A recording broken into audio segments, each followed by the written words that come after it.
going on, guys? Tech Lift here. Today I'm going to be going ahead and unboxing and giving you my initial impressions of the iPhone 14 Pro Max, and let me just say that it's not going to be a very pleasant review. If you're not trying to hear negative things, this might not be the video for you. It's raw, it's honest, and these are my first initial impressions. Let's go ahead and get straight into the video. Alright guys, so initial impressions of the box, nothing crazy. You guys know the basic standard Apple box that it comes with. It's very clean, very heavy. That's probably because of the phone though. We're gonna go ahead and take the plastic off. Oh, that's always so satisfying. And now for the grand reveal. Ooh, you guys thought I was playing about the deep purple, didn't you? And we got the standard USB-C to Lightning, and designed by Apple in California. We don't get any more wired headphones, sadly, but that is the deep purple. Now, oh gosh, I must say that I am a little bit jelly, so let's go ahead and, ooh, she's clean.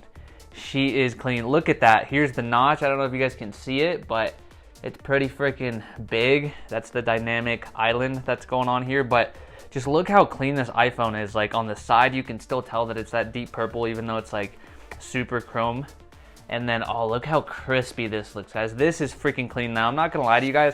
I bought this and wasn't planning on keeping this phone. So if anything, I was gonna test it, make some videos, but not keep it. But after seeing how clean this is, I don't know. I might have to do otherwise, but not gonna lie to you, there's not that big of a difference between the 12 Pro Max and this bad boy besides the color. Like, if you're coming from the 12, yeah, I would say maybe 12 and newer, do not upgrade. Like, there's literally nothing going on besides the color, maybe like the performance. You get stabilization on the 12 Pro Max and I think newer iPhones, and it's crazy gimbal-like as well. Now, this does it a little bit better, yes. Like I said, there's really no reason to pay another $1,000, $1,200 for this phone. Let's go ahead and power this up for you guys so you guys can see. I mean, you guys didn't come for just the body of the phone. So the standard Apple, just look how clean that looks. Just, you can't argue that Apple has the cleanest products, the cleanest interface. There's just no question about it, but their price point is pretty hefty. Now, one thing I do want to say in terms of price points, this is about a $1,200 phone. It's the 256 gig 12 Pro Max, 14 Pro Max, 256 gig, and it comes in around $1,200. Now, I've seen other Android phones cost way more than iPhones. And people say like, oh, if you have an Android, you're low income, or you're broke, or you're poor. That is the biggest lie, because I've seen some people drop thousands on Android phones, and it's freaking ridiculous. Like, what? Are you kidding me? All right, there's some private info here. I can't really show you guys, but let me go ahead and do it. So basic start screen and setup. I'm gonna go ahead and set this up, and I will be right back.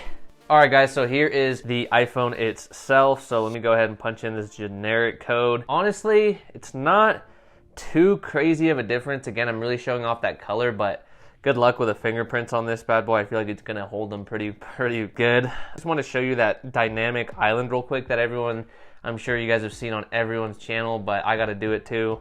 So basically, if I start a timer, it's almost like the little finger touch things on the MacBook Pros, the, like, you know, the finger bar scanner thing. So if you do that, then you're over here, right? If you guys can see that. And then you can touch it and go straight into the app, or you can like hold it and then you can either pause the timer, you can get rid of it. And it does have a whole lot of other features like that, like if you're gonna play music or whatever. But honestly, like the display looks pretty nice, nice and sleek. It might be 120 hertz, I'm not too sure. I don't really nerd out on things like that unless it's like a huge upgrade for me, which here it's not that much of an upgrade. So here's the Apple website. Let's try a different website. I don't know why Forbes is like the first thing that came to mind. So probably because it has a lot of text and you can really show off that like screen. Yeah, it's definitely higher hertz than the 12 Pro Max, but still, you know, I'm not complaining. It does look very HD. It is kind of a big jump from those types of phones. Next, camera. Everyone's talking about the camera. You guys can see there. Camera's pretty nice. Go ahead and swap it to portrait mode. Video mode. Got the different lenses. It looks pretty good, I'm not gonna lie, but I can't really, I feel like it looks a little crisper than the 12 Pro Max. But again, that's just some tests I'm gonna have to do in like a day in the life, just like using it. Cinematic mode for me is new, so I really like this mode. It does look really nice and crisp, but that's just because it's giving you that like blurred effect. Nothing like too crazy, and you can achieve that with the 12 Pro Max as well. Other than that, stuff on the inside, the chip, the dynamic island, obviously the deep purple is the new colorway that everyone's getting, so honestly, not too much of a freaking big upgrade in my opinion.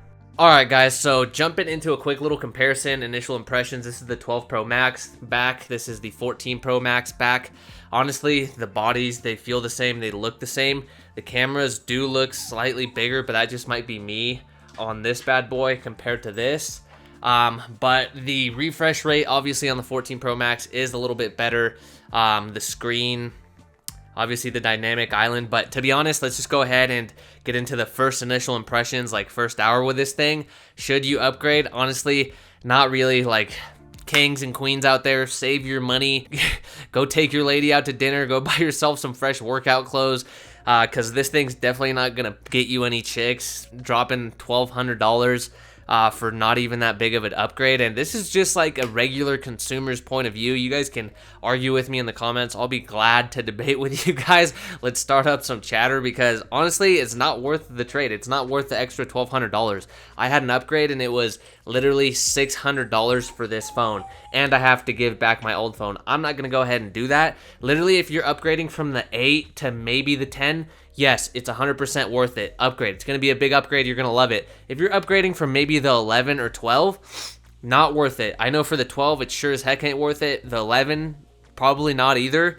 But honestly, if you're like, you know, trying to stay up on trends and you don't care about blowing money like that, go ahead and upgrade. But the day-to-day person that's not going to drop money every single year for a new phone that's not going to give you that much of a difference, honestly, don't buy it. Like, I'm sorry to break it to you. Anyways, that's the first initial impressions of this thing. I am going to go ahead and do a full review and then like a day in the life video, so stay tuned, hit that like button, hit that subscribe button.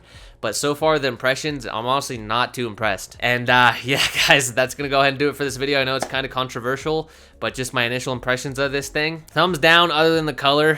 The color's pretty dope. That's about it. If I had that color on this phone, I'd be happy and I'd feel like I had a new phone. So those are my impressions. Hit that like button, that subscribe button, guys. Catch you guys in the next one.